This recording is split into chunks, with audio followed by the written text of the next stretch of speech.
可喜欢秦人之舞吗？果然西北之地多豪迈之风。古人说，舞蹈的舞和咏武的武乃为同源。我今日见了，相信了。大王，姐姐听说楚人也有歌舞。寡人曾在郢都的祭祀大典上得以观赏，甚为优美。祭祀大典。对了，楚人好巫，歌舞都是装神扮鬼的。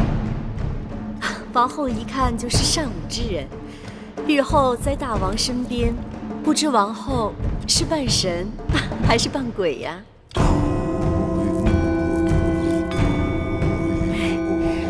据我所知，秦人也是敬重鬼神的。楚人好巫，招魂驱鬼，祈福攘灾。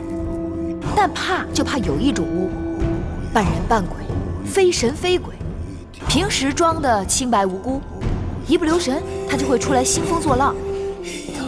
魏夫人在秦宫多年，定见过这种巫吧？你越这么说，妾身可就摸不着头脑了。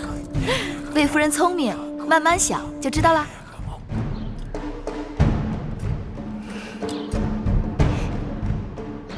今日大王大婚，台下毛歌相向，台上唇枪舌剑，好不热闹啊！让姐姐看笑话了。秦人好武，只要不要把这比武变成比武就行。芈月只是想告诉大王，其实楚人与秦人一样善歌舞。秦国有武士之舞，楚国有女妓之蹈。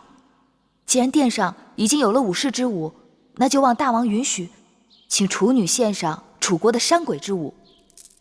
准。献山鬼之舞。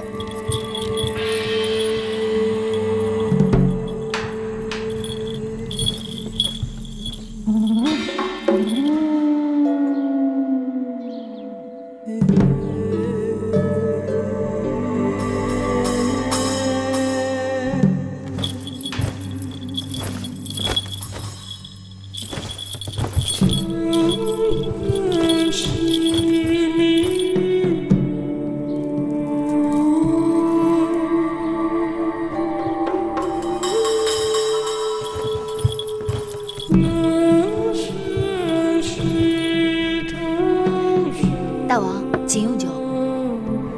小丫头，口舌伶俐啊。是，大王。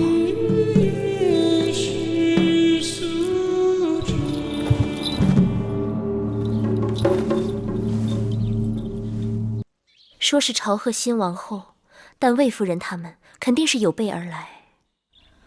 妹妹查了查，这前朝后宫简直就是魏国人的天下。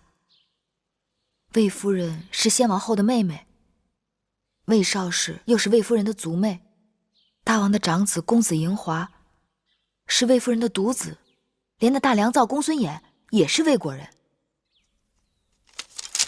妹妹，快把那些有封号的嫔妃都跟我说说。听说大王素不好色，宫中嫔妃不是先公所赐，就是与先王后大婚时的应女和各国送的美人。唐夫人资历最老，大王少年时就跟着大王了。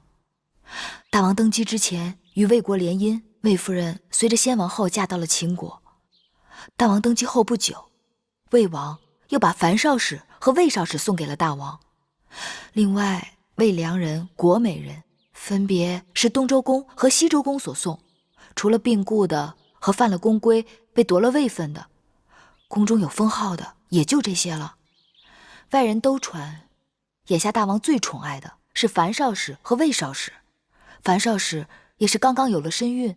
这些人之中，也不知道他们对我们都是什么心思。眼下不管他们千条妙计，姐姐只守一定之规。赏赐的东西我有准备，姑姑，去把那东西拿来。是。珍珠。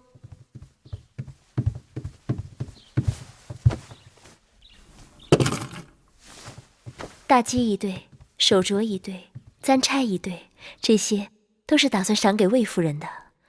因为先王后去世后，魏夫人一直有掌管后宫之名，而且她的儿子嬴华又是大王的长子，所以赏赐之分也应当要重一些。这样不妥。眼下姐姐已经是秦国的新王后了，而魏夫人也已不再是主持后宫之人。她的东西若是比别人多，定会让人猜测姐姐对她有所倚重，更是有所畏惧。依我看，她的东西应当与别人一样，这样让仰仗她的那些人知道，如今后宫的主人已不再是魏夫人，同时可以让众人知晓，新王后对大家一视同仁。就照你说的办。珍珠，按照赏赐的人数到我的嫁妆中挑选出来，一人一份，全都一样。是。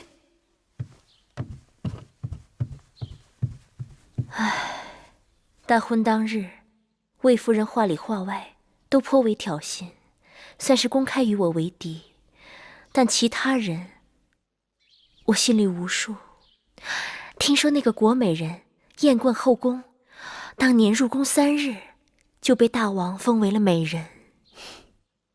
宫中永远不缺美人，姐姐不必惧她，倒可以好好安慰她。至于那些相貌平平，头脑却不平平的人，姐姐倒是要好好留意。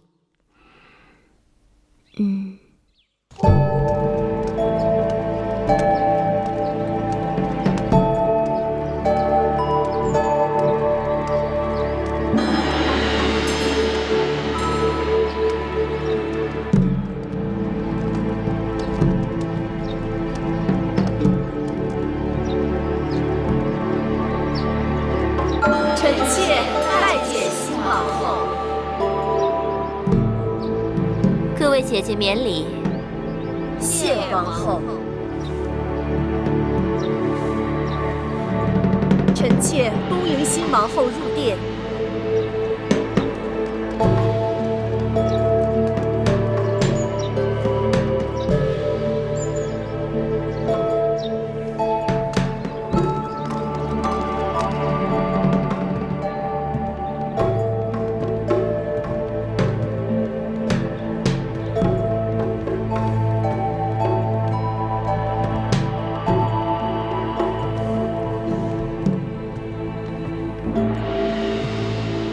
这交房殿雄宏巍峨，但这陈设未免过于简朴了。这殿里的一草一木，都是当年我姐姐先王后亲手安顿的。我姐姐就是先王后去了以后，这里的一切都是按照她在世时的摆设，丝毫没有改变。就连每日熏的香，都是她最喜欢的千蕊香。今日新王后在这儿，臣妾恍惚觉得我姐姐并没有离去。据说，当年我姐姐初入宫受朝拜，穿的也是同样的敌衣，站在同样的位置上。唉，真是物是人非，让人唏嘘不已呀。魏夫人定是糊涂了。今日本该魏夫人带领后宫众人朝拜新王后，但魏夫人好像打算带着众人祭祀你那过世的姐姐。哎呦，罪过罪过！你越不提醒，臣妾还真是差点忘了自己的本分，竟说些不着边际的话了。这时辰是该臣妾率众姐妹拜见新王后了。那好，今日初见几位姐姐，不知该如何称呼。魏夫人昔日主持后宫，那就由你来引荐吧。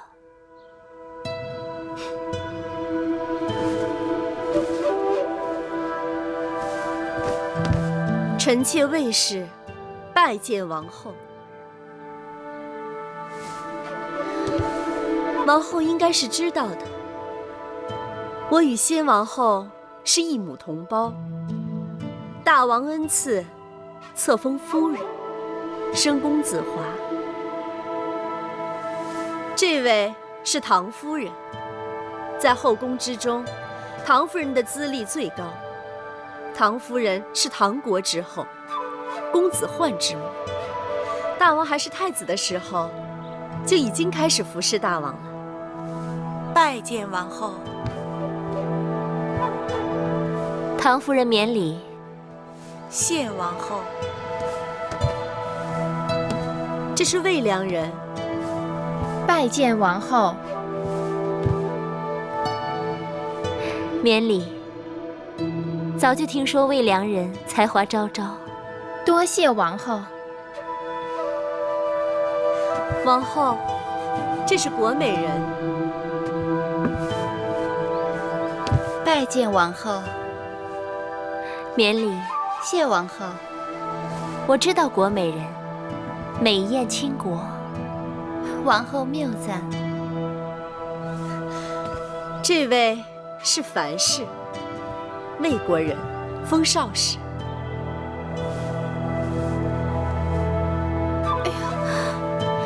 樊少使，快快免礼。你既然有身孕，从今以后见到我，不必再那么多繁文缛节的。谢王后。这位是我的族妹，魏少使。拜见王后。免礼。谢王后。魏国果然出美人。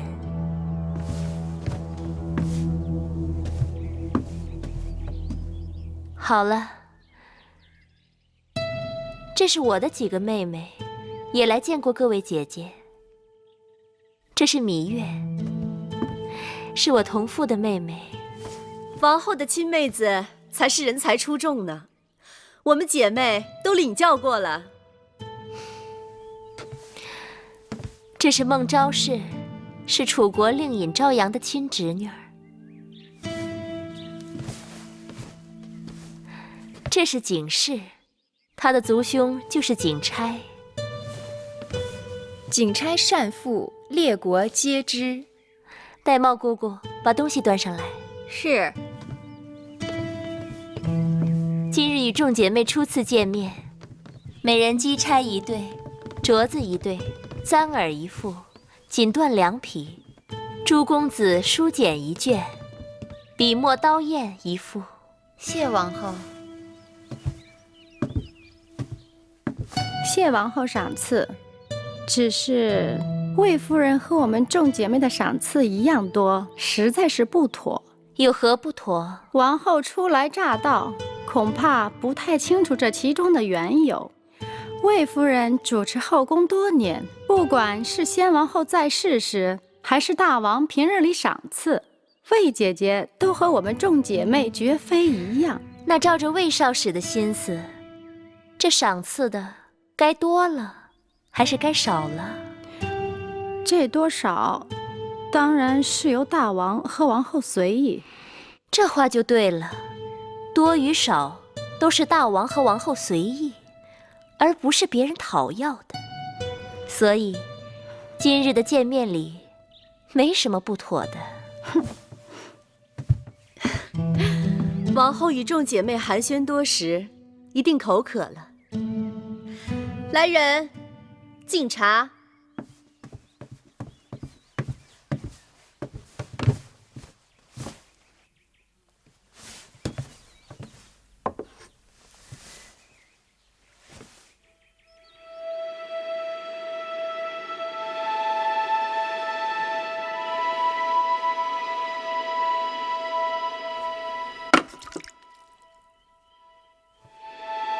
哟，王后怎么不喝呀？你看这茶，细秀如眉，状似兰花，色泽清脆鲜润，白毫满披。这可是茶中的极品，是大王赐给臣妾的好茶。王后不喜茶水过烫，何况好茶要配好茶具才妥当。芈月当心，这是先王后最喜欢的茶碗，就剩下这么一对了。哎呀，芈月，这可是先王后的遗物。芈月此举冒犯故人，大为不敬。既然是先王后的遗物，那你们应当好好收藏供奉才是。随意端上这茶碗给新王后敬茶，看来是你们不敬在先。先王后亲切和善，谦逊有礼，让我们众姐妹无论何时总忍不住睹物思人。又加之今日新王后接受后宫朝贺，姐妹们是希望新王后在后宫之中成为众人表率，恭谨谦和，不输给先王后。先王后左右逢源自然是好，但作为后宫楷模，新王后不但要待人一团和气，还要守正不阿，不然是非混淆，黑白不分，这后宫岂不乱套了？你这是指责先王后是非不分，黑白不变了？我的意思是，行事个人有个人的气魄。你只是个应试陪嫁，无名无分，怎么如此这般放肆？芈月说的话就是我的意思。魏夫人是要与我论名分吗？臣妾不敢，臣妾只是觉得这是先王后留下的遗物，就这么损坏了，只怕得有个说法。既然是遗物，就不该拿出来随便乱用。所以说，还是魏夫人不够真爱。从今日起，这交房殿里里外外所有先王后的旧物，都送到先王后的2位卫士妹妹们房中去，让人摆放整齐，设炉焚香，以方便2位姐姐每日睹物思人。至于这控制下来的交房殿该如何布置，我另有打算。今日交房殿好热闹啊！拜见大王。大王，寡人知道今日你们姐妹相见，看起来你们都相处得很和睦。大王，各位姐妹都颇为热诚，让臣妾感动不已。如此，寡人就放心了。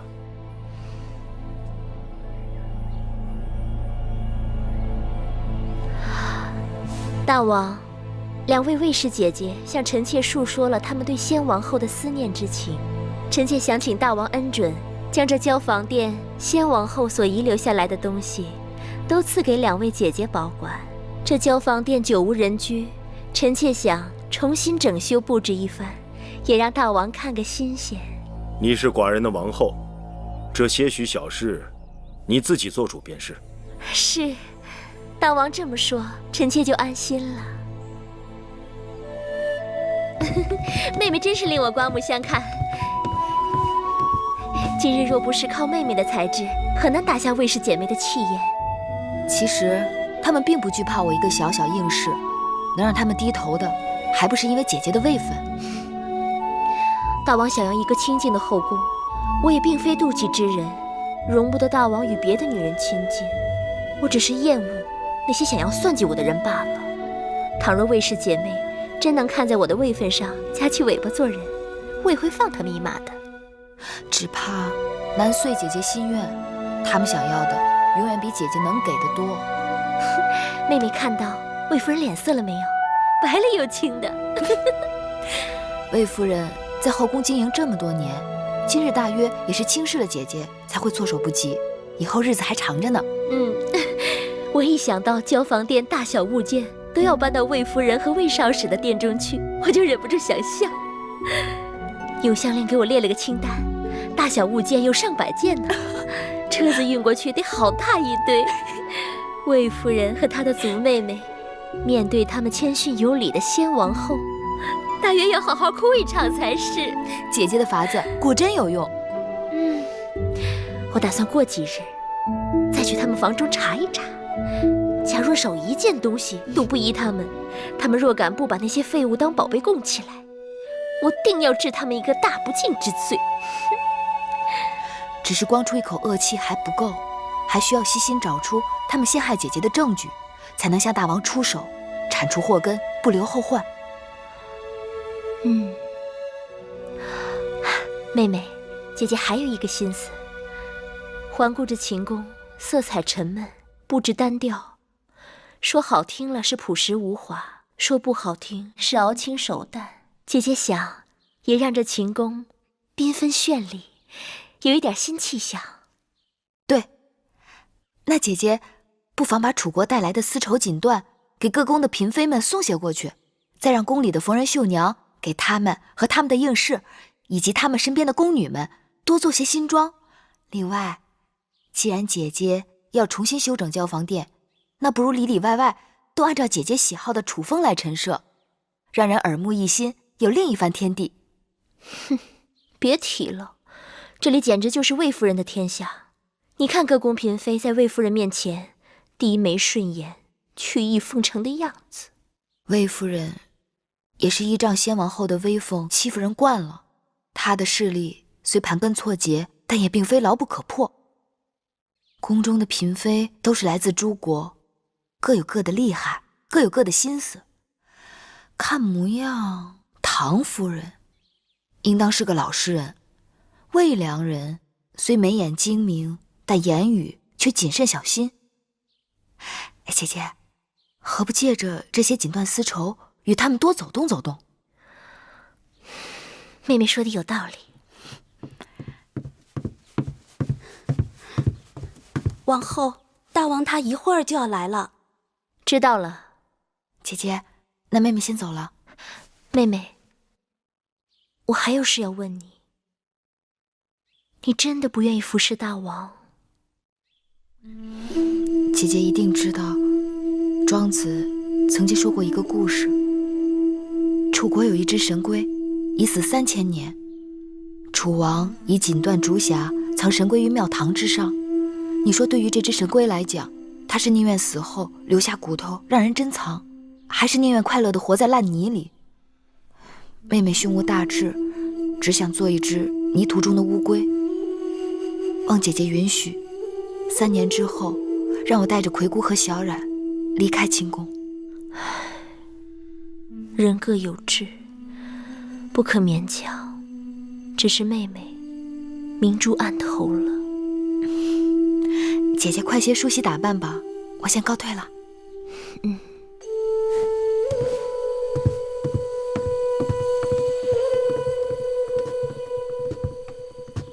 王后，今日的情形，奴婢在一旁都看见了。王后的确是赢了一局，可那个芈月的风头，简直盖过了王后。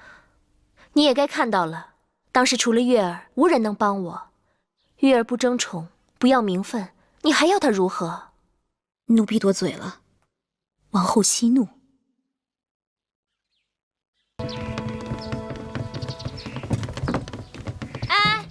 别再往正殿里搬了，店里都已经放不下了。那放哪里啊？这些都是什么东西？拿去当劈柴烧都没人要。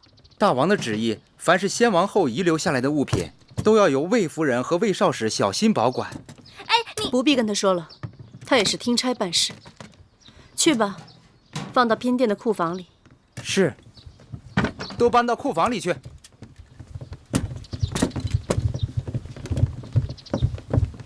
姐姐，我那儿也一样，送了一大堆没用的废物，都堵在门口，连人都快进不去了。姐姐，他们真是欺人太甚了。是我们自己小觑了对手，作茧自缚。姐姐，那眼下咱们该怎么办呀？我让你叫的各宫嫔妃呢？我都叫了，他们一会儿就过来。哎呀，这都什么呀？你们看，你们看看，那几个处女真是太无礼了。姐妹们，我们可不能就这么忍气吞声的过去了。真是的，哎，我倒也罢了，谁叫我过去主持后宫呢？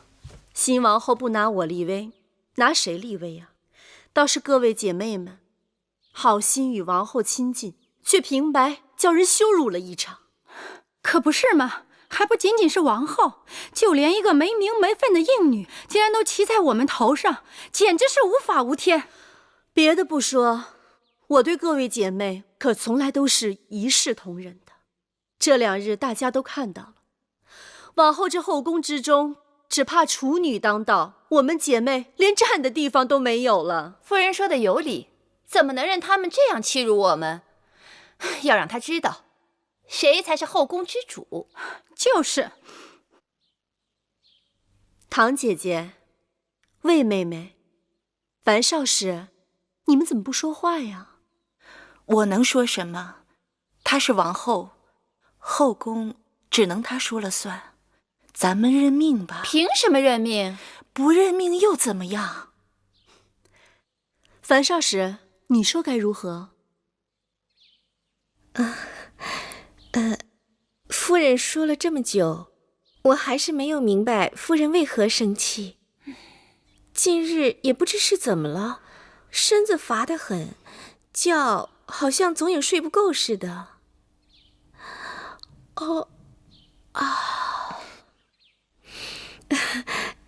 各位姐姐笑话了。此刻我只想顺顺当当的把这孩子给生下来，以后也好有个依靠。至于这件事怎么办呢？夫人说如何，那就如何吧。樊少使真是娇贵的出奇呀，肚子里有喜，这是好事。人怎么却因此变得糊涂了呢？魏夫人不怪罪就好了。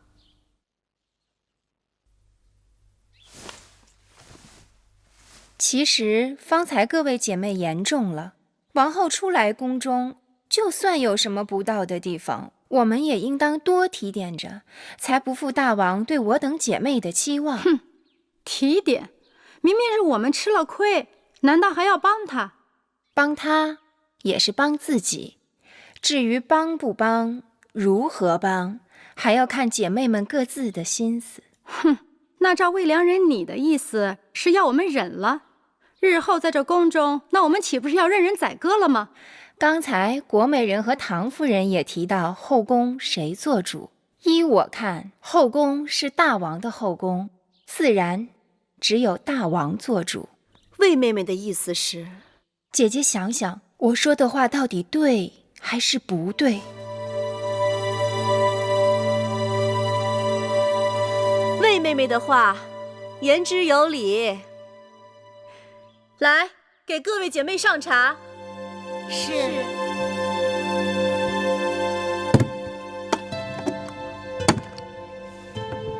大监，这是我的一点心意。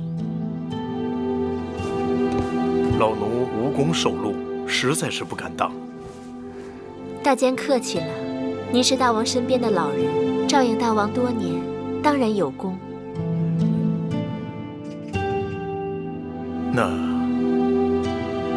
老奴就不客气了。我请您来，一是因为我从楚国带来了上好的茶叶，请您品一品。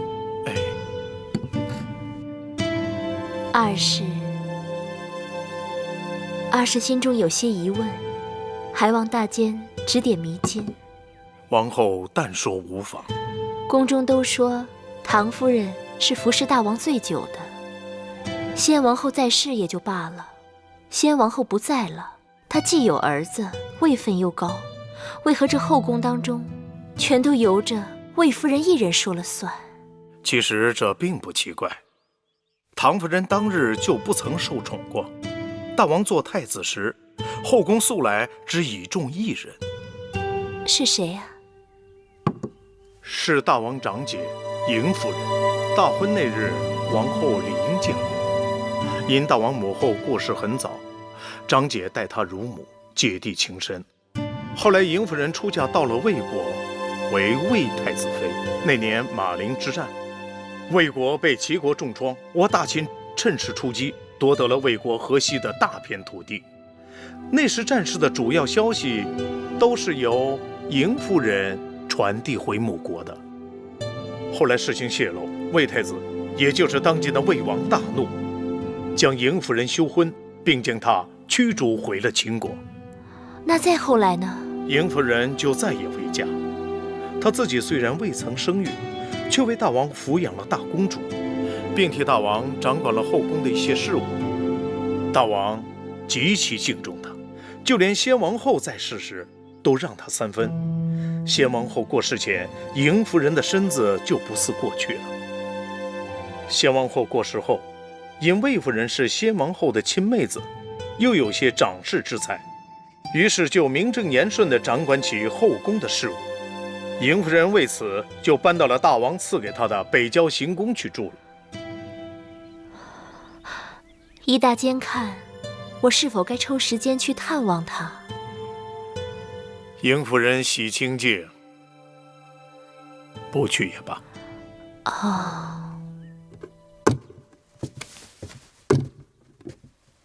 夫人，雍大人来了。哦，让他进来吧。是。你下去吧。是。雍瑞拜见夫人。雍瑞，你来得正好，快过来吧。哎，雍瑞，今年呀，我这梨子结得特别的好，一咬一口甜水儿，就是不耐放。我这正想着挑点大的给你送过去呢，你就来了。夫人，前一阵子大王大婚，宫里的事情实在是太多，我惦记着你，却又抽不出身来。你若是再不来呀，我真的要恼你了。所以，夫人才要送礼给我。即便送礼，那也离不了。哎，洗洗再吃啊。雍瑞，有负夫人。有你一日，我便高兴。你何苦要说这些呀？那新王后仿佛很得大王的欢心啊。新王后端庄温婉，不过我倒更看好她那个妹妹芈月。芈月，想起来了，大王大婚我见过的，那是个口齿伶俐的丫头。确实。魏夫人特地把我叫回来，定是有话要说。魏妹妹向来都是最聪明的，今后何去何从，还请妹妹帮姐姐拿个主意。姐姐这是做什么？你明明已处于不败之地，何须我来拿主意？妹妹不必多礼。妹妹，你此话怎讲？我说姐姐舍本逐末，跟那些黄毛丫头置什么嫌弃？她能盖过您的，无非就是名分。您若是能在名分上争回来，这后宫您说一句，强过她说100句。你这是什么意思？姐姐若能尽早将公子华立为太子，这后宫您还用争什么？不错，大王一向宠爱华儿。我若是姐姐，这时候就多听多看，静观其变，才是最好的选择。可是大王明察秋毫，姐姐久掌公务，平平安安，从无差错。而新王后初入宫中，若有什么差池，大王以后会更看重谁？可是我就是咽不下这口气。大王要的是后宫风平浪静，谁扰了大王清静，大王就会嫌弃谁。姐姐真要对付他们，倒不如让他们以为姐姐甘心服输。老虎也有打瞌睡的时候。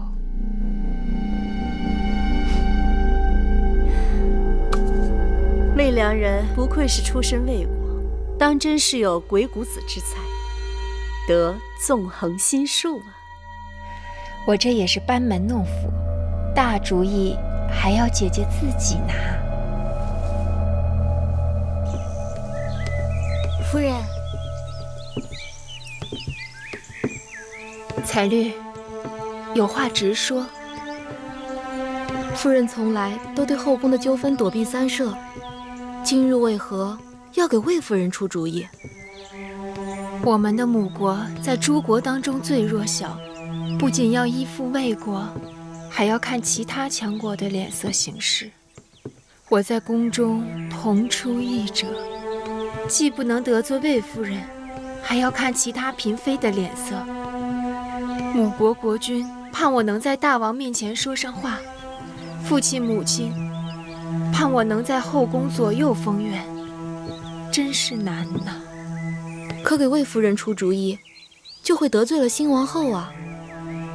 魏夫人向我讨主意，我怎能不敷衍她？新王后是不是得罪得起，还要看。再说，我给魏夫人出的主意也算不上任何主意，不是吗？是。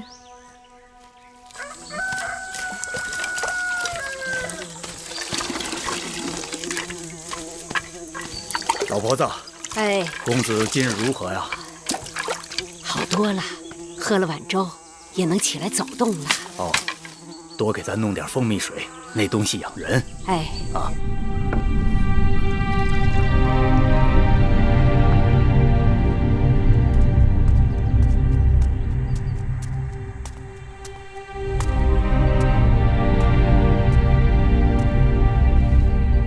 公子，你身体还未痊愈，应当躺着，喝碗蜂蜜水吧。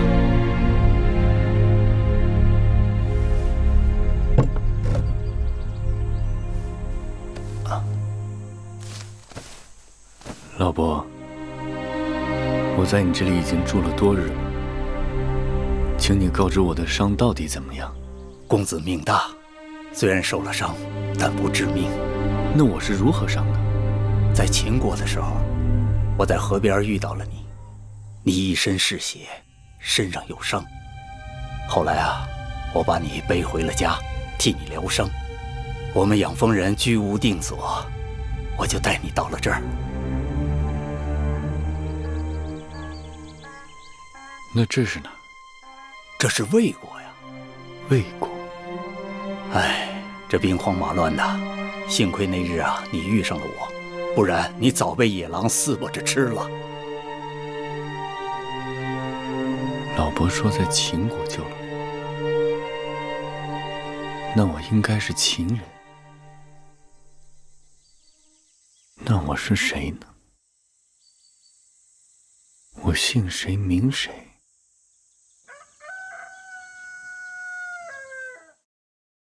夫人，这是夫人的父母亲让小人转交给夫人的信和礼物。小人送信已回，呈交通关符节。父亲母亲的身体可好？母国国君有何吩咐？两位贵人一切都好，只是念着夫人，如今列国多事，国君望夫人能够为母国多多周旋出力。我知道了。夫人，芈月来了。你们先下去吧。小人告退。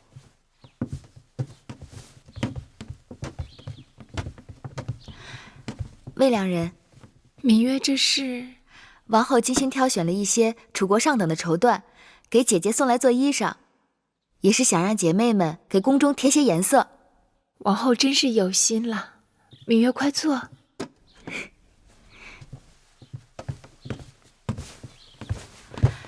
方才离去的可是魏良人的家乡人。母国来了信使，带来了父母亲的信。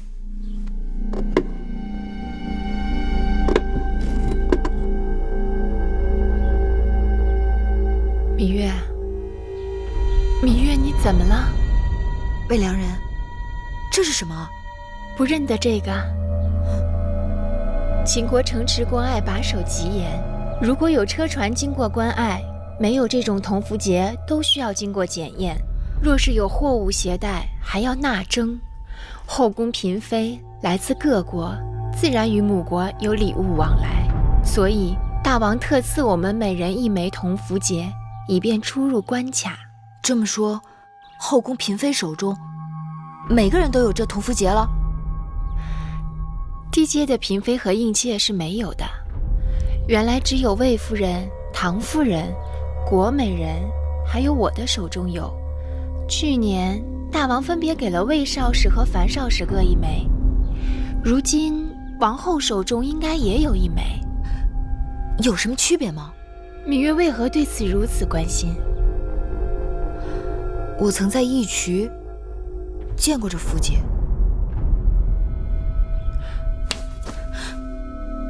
魏良人可愿教我，如何才能分辨出每个人手中铜符节之区别？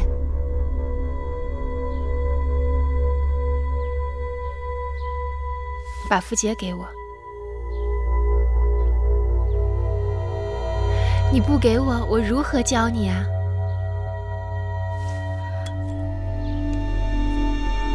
芈月看清楚了吗？这个位置是一个魏字，是国名。芈月可记得你当初看到的铜符节这个位置上是一个什么字？我记不清了。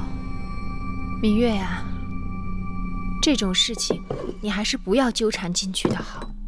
为什么？这宫里是是非非，稍有不慎就会给自己和身边的人招来祸患。所以在这宫里久了，有许多事不能说也不能做，装聋作哑才能明哲保身。我明白魏良人的意思，我一向做事恩怨分明，绝不会牵连他人。看来你还是不明白我的意思。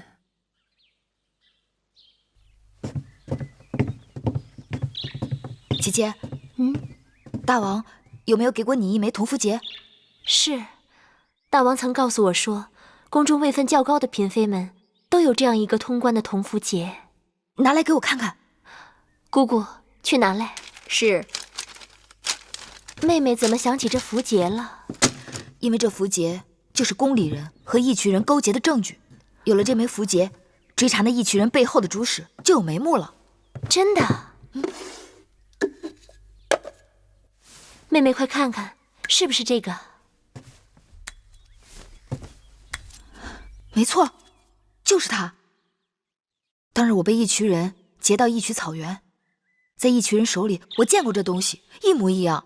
啊，有了证据就好了，你我可以直接去找大王陈情了。是。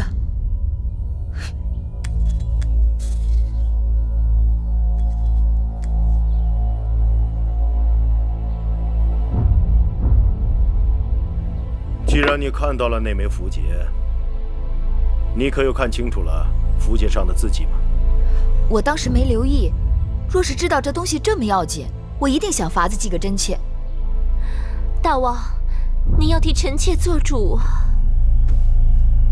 好了，寡人知道了，你们下去吧。是。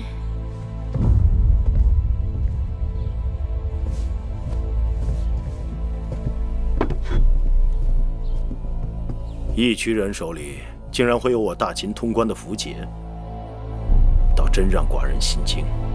大秦的符节绝不会在普通人手里，要么是重臣，要么是后宫嫔妃。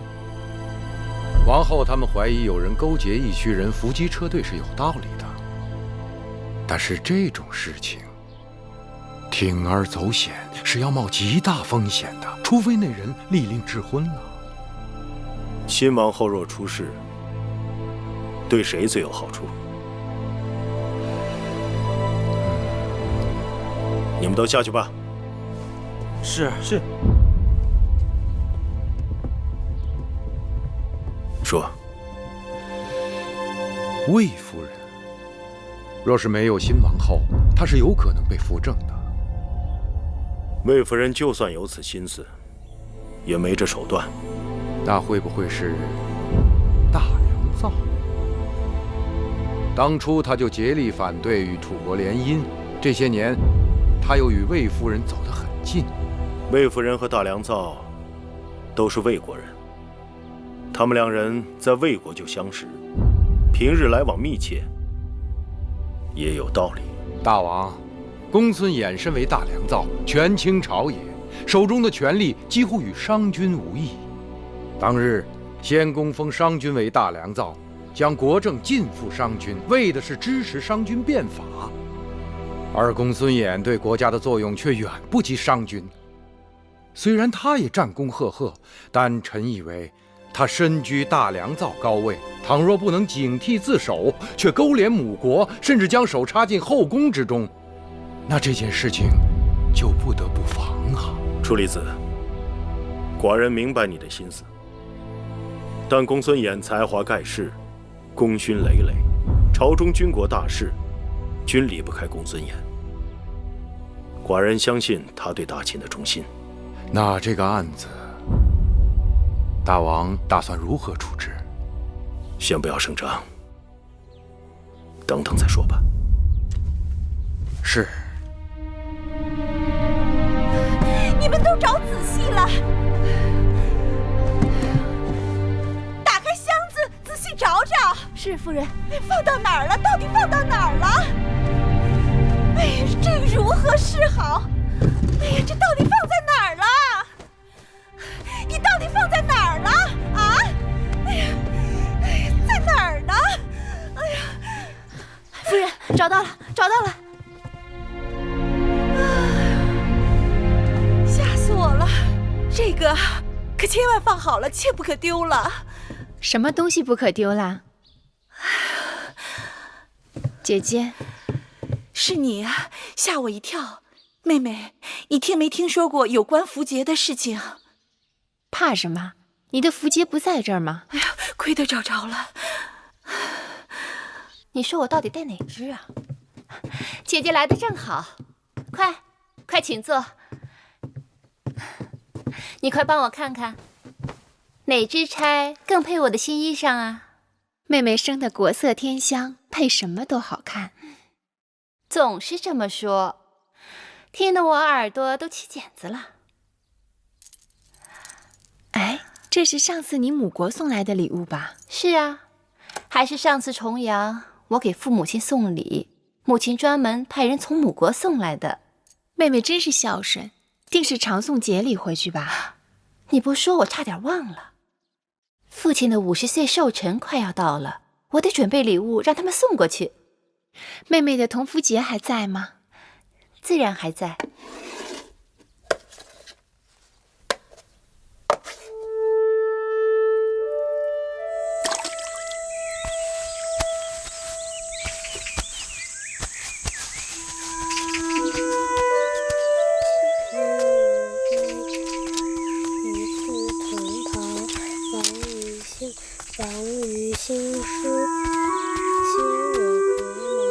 背到哪儿了？岂曰无衣，与子同袍。王于兴师，修我戈矛，与子同酬。好玩。回去背书去。我不，我和姐姐一起玩玩。我不是在玩泥巴，我是在做重要的事情。哦，你做的是什么？那么重要？我做的是符节。做符节有什么用啊？做符节是为了找人，找我们的敌人。我们的敌人在哪？在这宫里，藏在看不见的地方。小冉帮姐姐找，好不好？好啊。不过姐姐先要考考你的功课。首先你要明白你刚刚背过的《无衣篇》的旨趣。这首诗讲的是什么？说的是秦人征战，兴王师，修戈矛，在战场上与战友们分享同一件衣裳，他们同心协力，一致对敌。请问魁姑在吗？你找他何事？我来找他借个绣样。哦，他在屋里呢。我也来弄一个。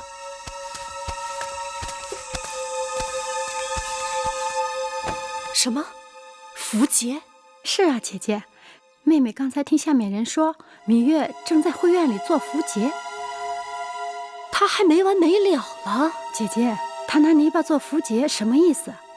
估计她是想用这种方法回忆起符节上写的什么字。姐姐，那可怎么办呢？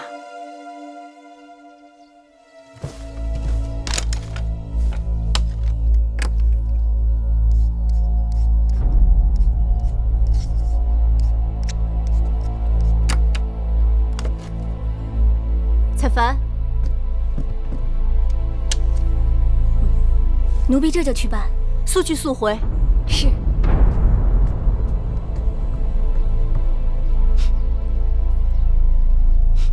姐姐，你笑什么呀？你刚才跟我说，芈月她偷做符节。是啊，偷做符节这事儿，说大可大，说小可小，这可是个机会。姐姐的意思是？国美人不是让你去他那儿看他新做的衣裳吗？是啊，你何不即刻就去？妹妹明白。魏良人，大监。魏良人近日很忙啊。大监也没闲着。年纪大了，赶不上年轻的时候耳目那么灵光了。大监说笑了，这宫里的哪件事儿能瞒过大监的眼睛？哦，那魏良人倒要跟老奴说说一两件了。大监定是知道，宫里这些日不少人为那同福节睡不着觉呢。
王后，你都绣了一上午了，还是喝点热汤，吃点点心，歇歇吧。这件玄缎是大王在上元节祭祀时要穿的，我得赶着做出来。这些事情交给缝人绣娘来做就行了，王后何必把自己弄得如此辛苦？这是我给她做的第一件衣裳，从头到尾我都要亲手做。你说，她穿上这件衣裳，会不会记得我的心意？那是当然。王后，什么事啊？国美人来了。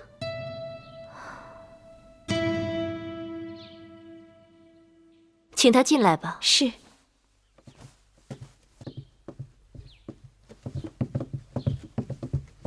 拜见王后。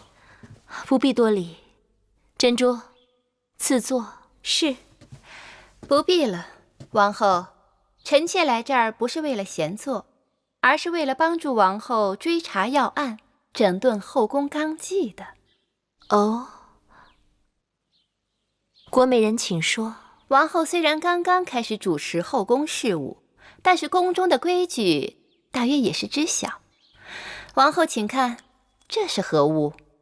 这是出入秦国城池和关隘的符节，进宫后大王也给了我一枚。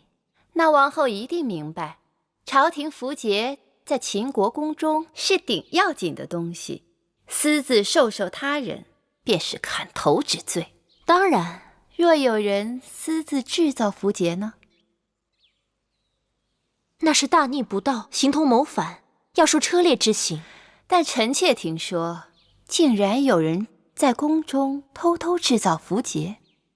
王后难道不该秉公查处，查获此人，并告知大王，严惩不贷？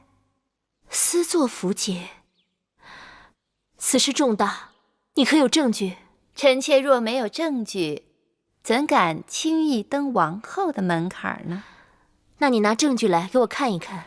若要看证据，只好委屈王后跟臣妾走一趟了。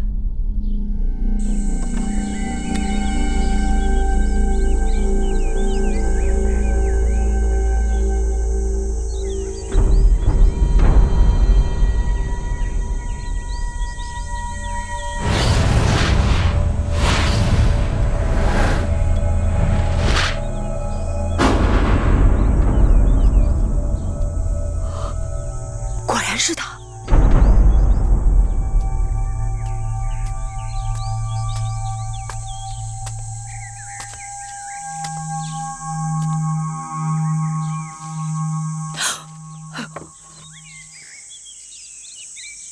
监，能否告诉我，这是何物？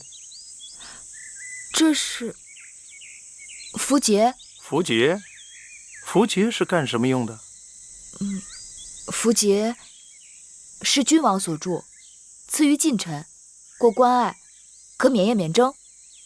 依老奴看，您用这些泥巴捏的东西，非猪非羊，十分丑陋，怎么能说它是符节呢？当真是符节，只不过朝廷的符节是金铜所铸，我这是泥捏的，是用来找人的。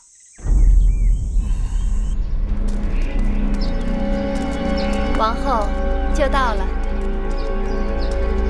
郭美人，你说带我去找私自制造符节的人，怎么把我领到这么偏的地方来了？王后不要着急，私作符节之人是跑不掉。做的一点都不像，怎么拿他去找人呢？我也是无计可施，想试试，还真有用。什么用都没有，此法子不易想，更不易试。怎么还没到啊？到了，就在前面。大姐，我的芈月，老奴这眼色也不好，你捏的这些东西，你看都掉到水里去了。姑娘就应该绣绣花、绣绣草了，这些捏泥巴都是男孩干的事。王后，郭美人，郭美人，免礼。怎么大监也在？正巧路过，进来看看。没想到王后也来了。姐姐，你有何事叫我一声就是了，何必要跑这么远到我这来？王后有了，人赃俱在。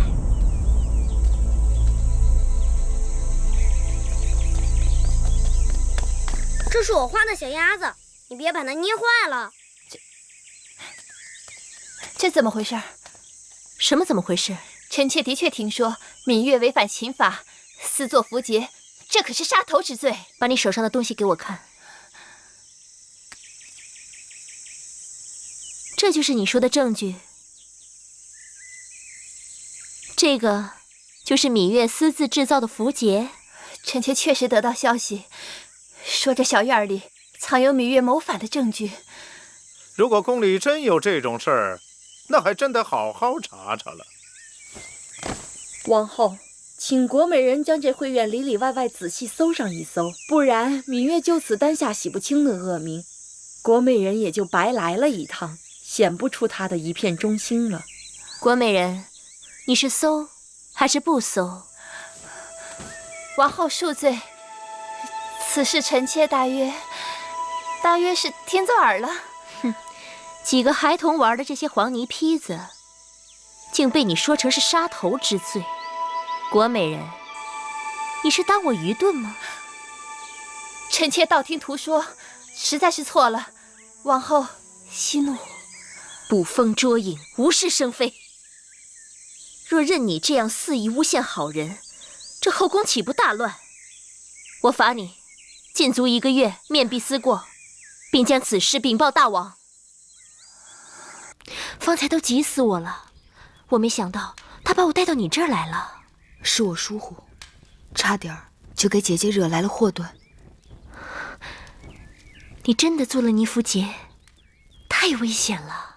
我一直想不起那符节上的字迹，又不见大王追查符节的动静，我一时心急，想用黄泥依着记忆把那符节做出来。看来真的有人在暗中窥探，你太大意了。怪我报仇心切，急于求成。还好，幸亏妹妹应付得滴水不漏。不知是我的运气，还是有人诚心想要帮我。什么意思？这符节之事，应当让大王知晓。你要不提，我还真没想到。可是大王他能信吗？这事情的头尾都能连上，该算是有凭有据了吧？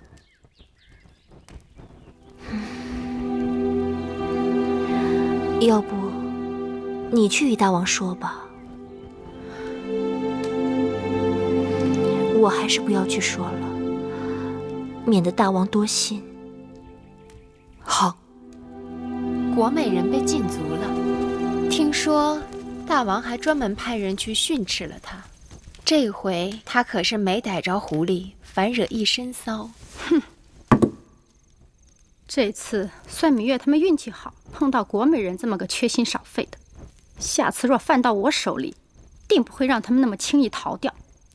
也不知是谁给国美人通的风声，不然他心思比麻绳还粗的一个人，怎么会留意到别人屋檐下的闲事？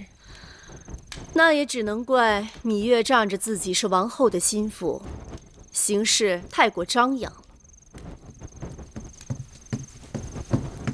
夫人，怎么说？你下去吧。是。姐姐，这是？啊，一封家书而已。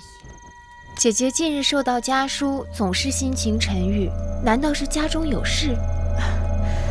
父母年老多病，收到家书，难免会有些伤感。女子远嫁，从夫从子，纵使有故国之思，也要放到后边啦。姐姐认为我说的可对？啊？哦，对，妹妹说的是啊。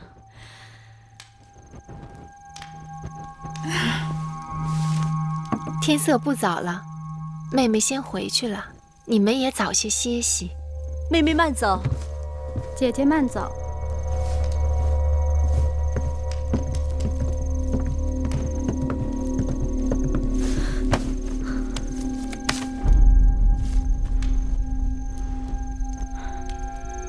姐姐，信上说些什么？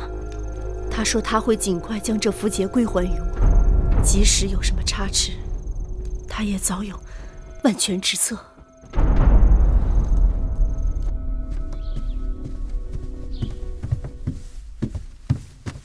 大王，芈月求见。不见。是。等等，让他进来。是。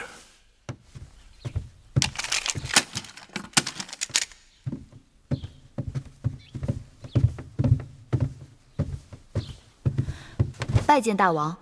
你来做什么？芈月想起一件要紧的事情。何事？芈月终于想起那义齐王手中符节上的字迹了。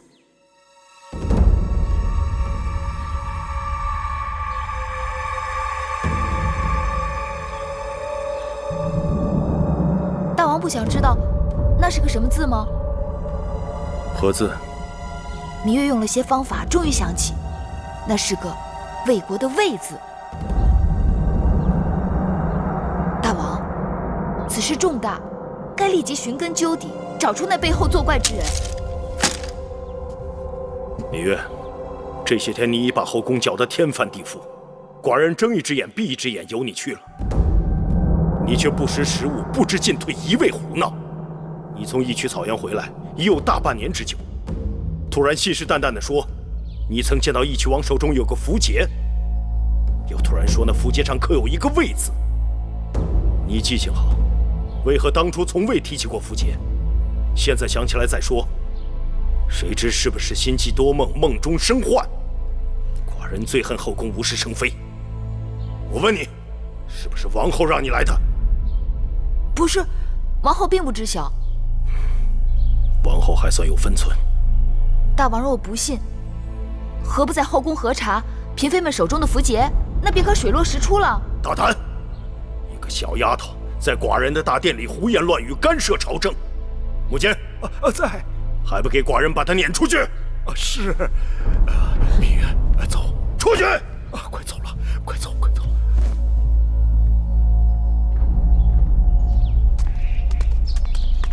大王为何不信我说的话？大王不信，自有大王的道理。难道大监也不信我说的话？老奴信不信，并不重要。那你昨日为何要帮我？老奴何曾帮过你啊？大奸！回去吧。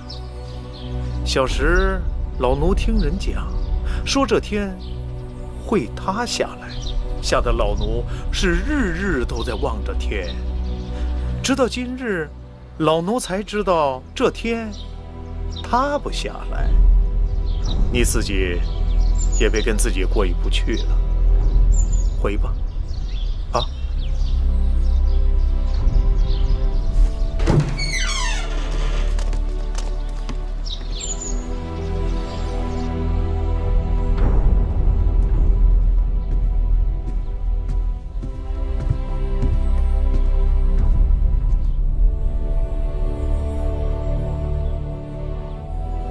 大王，那小丫头脾气太倔强了。大王放心，在宫里多打磨几年就好了。寡人怕她不知进退，闯出祸来。以后你要多盯着点。是。哼，大王竟然不信我说的话。大王最恨后宫有人多事。这哪里是后宫的事？这明明关系到大秦的安危。既然大王都已经发脾气了，此事还是先放一放吧，免得因小失大。大王发了脾气又如何？我又不需要他的宠幸，更不图他的恩惠。等有一日我抓到仇人，我即刻出宫。妹妹可以说走就走，姐姐怎么办？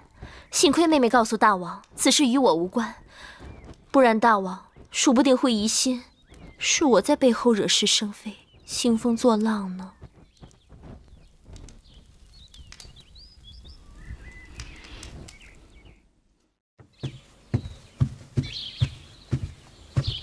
大王，王后来了。哼，难道王后跟那个小丫头一样，不知深浅？让她进来。是。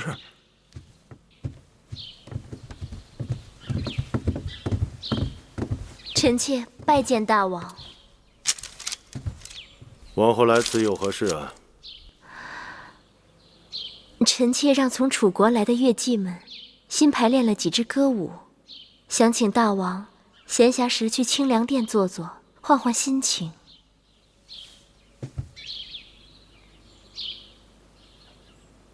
好，寡人今晚有空，晚膳后去吧。是。这几日，那芈月在做什么？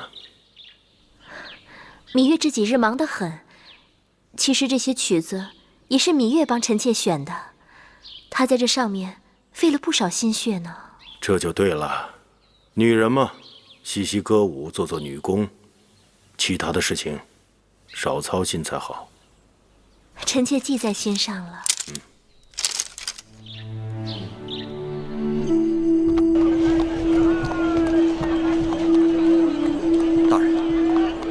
魏国国君派使臣给大良造送来2马车珠宝细软，还有10个魏国美女。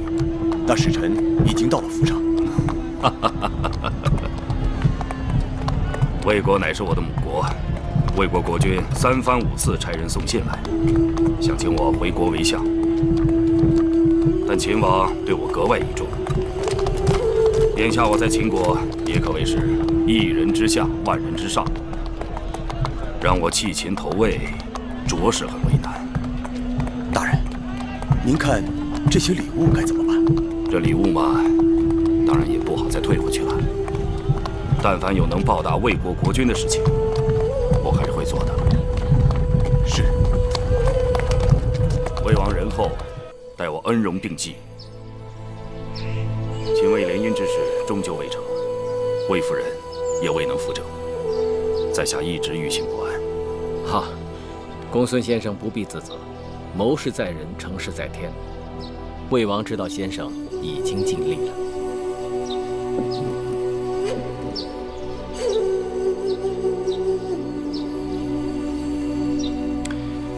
先生以为张仪此人如何呀？张仪，小人也，贪财如命。此人在楚国之时，便因偷盗之罪，遭朝阳暴打。后来来了秦国，又妄图贩卖他的连横之说。可是他不知道，列强征战，凭的就是实力。只有一场一场的胜仗打下去，才有可能屹立于群雄之上。我以为先生不可轻视张仪，此人能被秦王看中，也确实有其才华。先生性情率直，还当收敛为是。秦王淫肆为人，不似孝恭厚道，先生乃堂堂君子，当防小人使奸呐。当年我公孙衍离魏入秦，便是听说秦王知人而善任。如果秦王是个明君，倒也罢了；倘若有一天他变得昏聩无能，只听从小人摆布，那我公孙衍又有什么必要留在秦国呢？魏王就是钦佩先生的率性。先生如今在大秦朝中如日中天，但人无千日之好，花无百日之红。眼下当趁处女尚未坐稳后宫，尚未生下嫡子，先生应祝公子华早日登上太子之位才是，以免夜长梦多，变生昼夜。倘若公子华能立为太子，自然对魏国有好处。但是秦王知道，此前我一直力主将魏夫人扶正，阻挠秦楚联姻。如果此事我公孙衍再出面，恐怕事与愿违啊。公孙先生，此事别着急。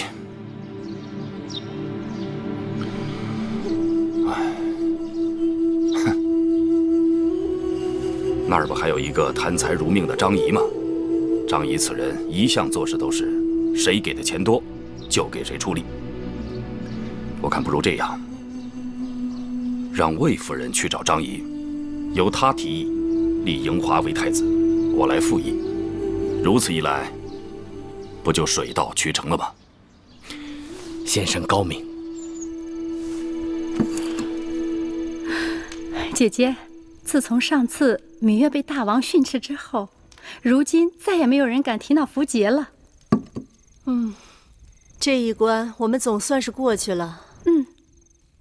姐姐，眼下你应该把心思放在立太子的事情上了。先生信上说，要我们先疏通好自己的关系，该打点的千万别小气。别的还好说，就是那个张仪，我们与他素无来往，突然上门求他办事，也不知道他好不好说话。不打紧的姐姐，那就是个贪财的家伙，我们多给他点儿不就是了？妹妹说的有理。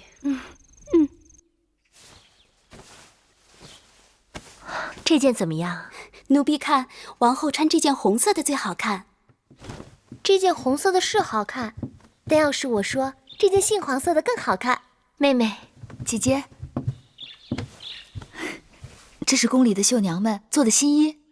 可不是，我让人给唐夫人、国美人和樊少使各送了几套，给你也做了几件，一会儿记着带走啊。多谢姐姐。眼下也就魏夫人和魏少使还没送。姐姐，还是给他们也送几套吧，免得他们有声闲话。我就是不想给他们送，你知道吗？这阵子他们一直与我作对。我跟你说啊，好了，就这样，你们把这东西都拿走吧。是。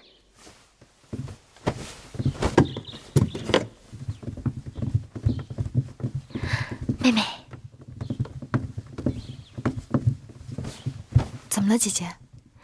朝中有人开始议论立太子之事了。一些人像那些擅长游说的客卿行贿，游说大王和朝中重臣要立公子华为太子。他们都是些什么人？那些游说之士，凭着3寸不烂之舌，游走列国，呼风唤雨，搅起风云无限。因此，让公子华当上太子，也不是不可能。据说这些钱都出自魏夫人之手。姐姐还知道什么？听说魏夫人下重礼的人中，有那个最会游说的客卿，叫张仪的。